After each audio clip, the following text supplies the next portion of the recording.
Hello, Bacho. Let's see the question is.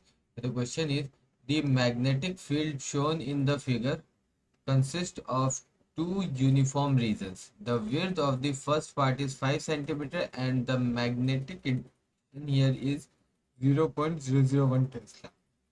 The width of the other part is also 5 centimeter with the direction of the induction being opposite in direction and 0.002 Tesla in magnitude.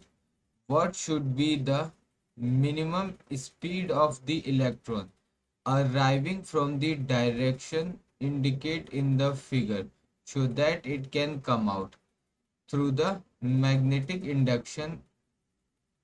field second in region third. Take mass of electron is 9 into 10 raised to power minus 31. Yeah, the option A is 8.9 into 10 raised to power 7 meter per second. Option B is 4/9 into 10 raised to power 7 meter per second. Option C is 16 by 9 into 10 raised to power 7 meter per second. And the option D is 4 by 7 into 10 raised to power 7 metre पर second. तो देखो बच्चों, हमें यहाँ question में दिया गया है कि एक कि क्या है कि एक दो यूनिफॉर्म मैग्नेटिक फील्ड दी गई। इन दोनों की जो विड्थ है वो 5-5 सेंटीमीटर, दोनों की भी 5-5 सेंटीमीटर। अब क्या है, एक इलेक्ट्रॉन इसमें वी वेलोसिटी से आ रहा है, तो ये यहाँ से इस रीजन में पहुंच जाए तो उसके लिए इसकी जो मिनिमम वेलोसिटी होगी वो हमसे पूछा है, यानी कि हमसे वी मिनिमम की वैल्यू हमसे पूछ रहा है।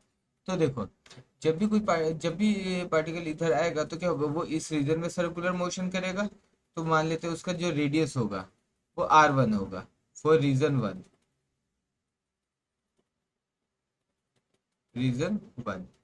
और R2 होगा फॉर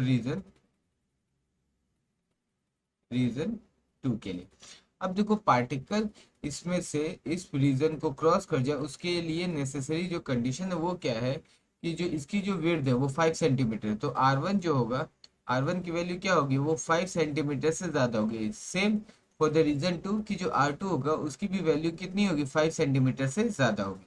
तो फर्स्ट ऑफ ऑल हम देख लेते हैं कि इसका जो रेडियस होगा वो कितना होगा। तो हम जानते हैं कि जब पार्टिकल में सर्कुलर मोशन करता है तो जो उसका रेडियस होता है वो होता है R is equal to mv upon qb। m is mass, v is the velocity, q is the charge and v is the magnetic field and I is the radius of the circular path। ठीक है, तो हमसे यहाँ पे क्या पूछा है कि मिनिमम वेलोसिटी। तो देखो, सबसे पहले कि यहाँ जो मिनिमम मैग्नेटिक फील्ड है वो कितना है, तो यहाँ पे जो बी मिनिमम है वो कितना है हमारे पास, 0.001। तो हमारा वी मिनिमम जो होगा, V minimum is equal to हो जाएगा Q B minimum into R upon M.